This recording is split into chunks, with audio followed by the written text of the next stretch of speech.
黒装束で闇をかけ手裏剣を投げる。多くの人が思い描く忍者の姿は後の世が作ったものだ。伊賀で忍びを担ったのは畑を耕す村人たちだった。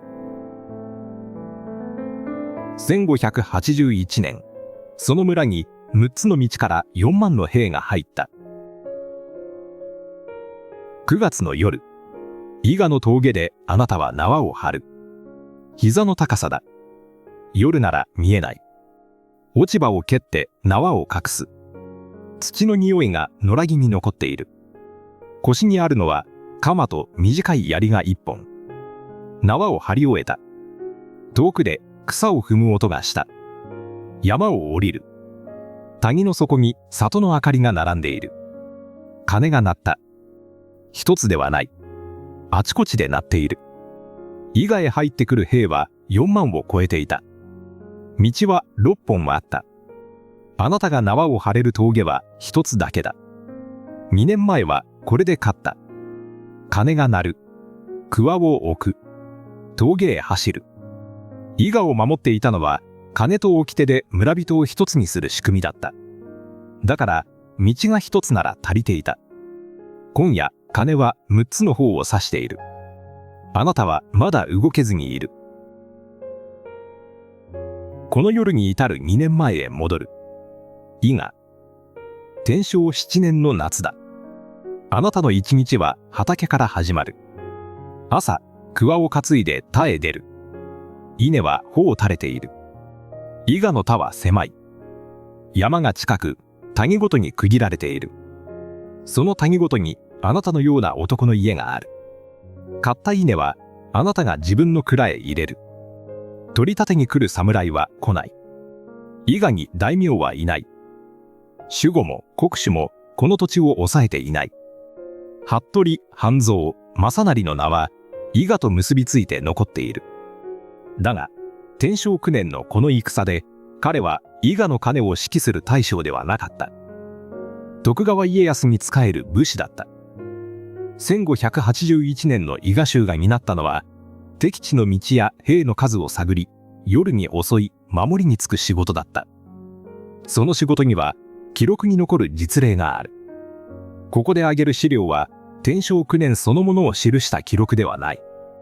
1541年天文10年の多聞院日記には伊賀衆が笠木城へ忍び込み建物に火を放ったとある。敵地へ入り夜に敵を乱した実例である。桃地丹波守の名も砦跡とともに伝わっている。伊賀三大上人の一人とされるが桃地三太夫との関係もこの戦の時の動きも確かな記録には残らない。江戸時代の忍術書には山伏、商人、僧侶、農民、武士に姿を変える七法でが記されている。後世の記録として忍びが姿を変えて敵の情報を持ち帰る方法を伝えている。だがあなたは忍びだけを職にしているのではない。年貢を納める城がどこにもない。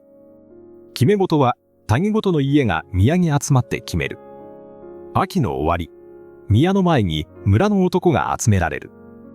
年寄りが棚を開く。名を読み上げる。読み上げられるのは17から50までの男だ。あなたの名もそこにある。読み上げられた男は返事をする。それだけで軍役に就くことが決まる。槍は家にある。具足はない。あるのは胴に巻く古い布と鉢巻きだけだ。戦の作法を習ったことはない。代わりにあなたはこの谷の道を全部知っている。どの峠が細いか、どこで足が滑るか、夜に馬が通れない道はどれか。それがあなたの武器だ。伊賀は山に囲まれている。外から入る道は数えられる。数えられるというのがこの国の全部だった。宮の板の間に一巻の書き付けが置かれている。11か条ある。いつ書かれたものかははっきりしない。16世紀の後半としか言えない。第1条はこう始まる。他国が伊賀へ入ってきた時は国中が一つになってこれを防ぐこと。第2条はその手順だ。国境から知らせが来たら里里の鐘を鳴らす。鳴ったら時を移さず境目へ出て陣を張る。兵糧と矢と盾を持って出ること。書きつけには他にも決め事がある。方面ごとに誰が大将になるかが決められている。寺の僧も出る。祈るだけでなく陣にも出る。家に仕える者には起請文を書かせる。そして忠節を尽くした百姓は侍に取り立てる。他国と通じた者は所領を取り上げる。年寄りが書きつけを巻き戻し箱へ戻す。蓋が閉まる。この国を守っているのは腕の立つ一人ではない。谷ごとの帳面と里ごとの鐘だ。天正7年の秋、それが試された。天正7年の秋、織田の部活の兵が伊賀の3つの口から入ってきた。兵はおよそ1万。3本の道が1つの境目へ向かった。その日、あなたは田にいた。鐘が鳴った。桑を置く。土を払う暇はない。家へ寄って槍を取る。隣の家の男も出てくる。その隣も出てくる。道で隣の谷の連中と合流する。そのまた先でもっと遠い谷の連中と合流する。鐘はみんな同じ方向を指していた。だから迷わずに済んだ。峠に着く。あなたは縄を張る。石を積む。木を倒す。夜になって織田の兵が細い道を登ってくる。あなたは戦わない。上から石を落とす。縄で足を取る。松明を消して逃げる。朝になると道に織田の兵が転がっている。織田の兵は引いた。柘植安重という将が峠で撃たれた。あなたは勝った。伊賀が勝った。もっともあの信仰は信長の許しを得たものではなかったと伝わっている。信雄は父から叱責を受けたとも。けれどそんな事情はこの谷までは降りてこない。降りてきたのは一つの手応えだけだ。鐘は聞く。2年何も起きなかった。田を打ち稲を刈り、また田を打った。帳面は毎年開かれ、あなたの名は毎年読み上げられた。峠に張った縄はそのままにしてある。次も同じように来る。谷の誰もがそう思っていた。天正9年9月、織田の軍は伊勢路口、柘植口、玉滝口、笠間口、長谷口、多良尾口、6つの口から伊賀へ入った。2年前は3本だった。今度は6本の道が同時に伊賀を目指した。合わせて4万4千と伝わる。5万ともそれ以上とも言われている。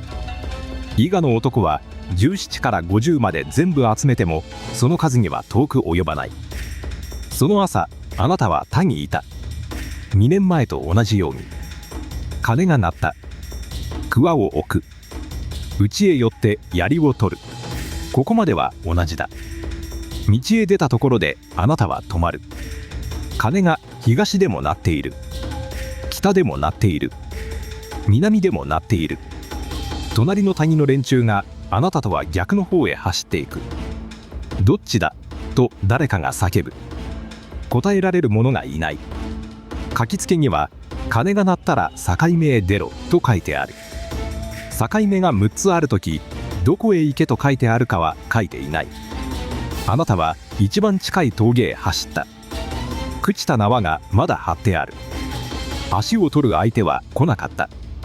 彼らはそこを通らなかった。峠で待っている間に里が燃えていた。集まるはずの人数が集まらない。峠に並んだ背中を端から端まで目で数えられてしまう。石を落としても後ろから次が登ってくる。縄を張る先から切られる。夜になっても引いてくれない。あなたは技を使う場所を探していた。そういう場所が来なかった。谷を捨てる。伊賀の衆は山の城に集まった。肘山という。そこに3500田を捨ててきたものを入れて1万がこもったと江戸時代の軍記物イラン記は書いている。数が正しいかはわからない。正しいとわかるのは、そこに男だけがいたのではないということだ。女がいた。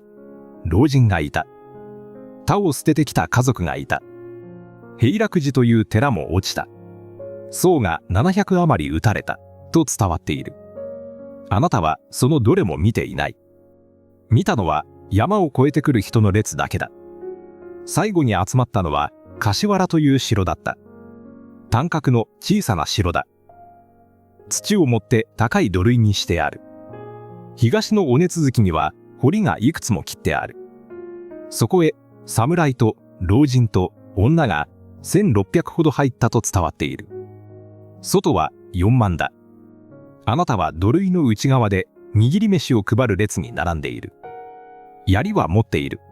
使う場面はまだ一度も来ていない。9月の末、城は開いた。戦って落ちたのではない。話がついて門が開いた。出ていく者は出て行って良いことになった。あなたは山を越える。伊賀の外へ出るのは生まれて初めてだ。峠の上から生まれた谷が見える。煙が上がっている。2本、3本と数えられる。数えられる。この国の全部はそこだった。道が3本の間は、鐘は答えを持っていた。6本になった日から、鐘はただ鳴るだけのものになった。あなたを強くしていたのは腕ではない。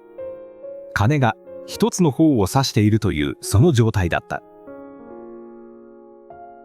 日本地図で見ると、今の伊賀は三重県の西の端にある。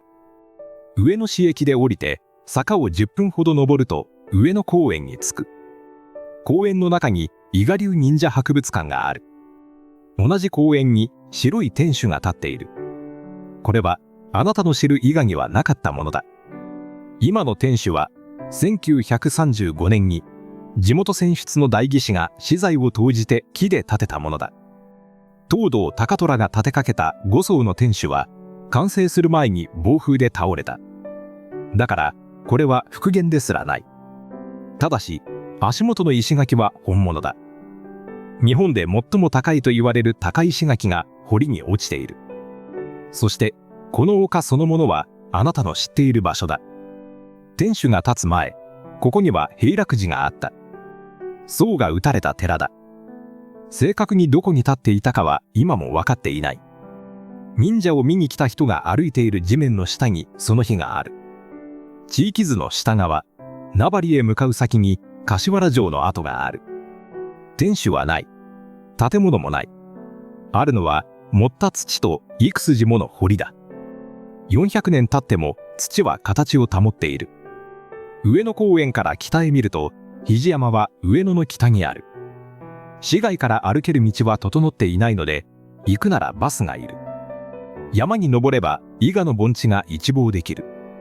そして盆地を囲む山の稜線にいくつも切れ目があるのが見える。その切れ目が道だ。数えてみてほしい。3本よりずっと多い。伊賀に忍者がいたことは本当だ。けれど彼らを強くしていたのは黒い装束でも手裏剣でもなかった。17から50までの名を書いた帳面と里ごとに吊るされた鐘だ。その仕組みは道が3本の時には働いた。6本になった時働かなくなった。信長が伊賀で使ったのは技ではない。数と道の本数だ。同じことを彼はその6年前にもやっています。次は長篠。三段打ちも武田の騎馬隊もなかったという話です。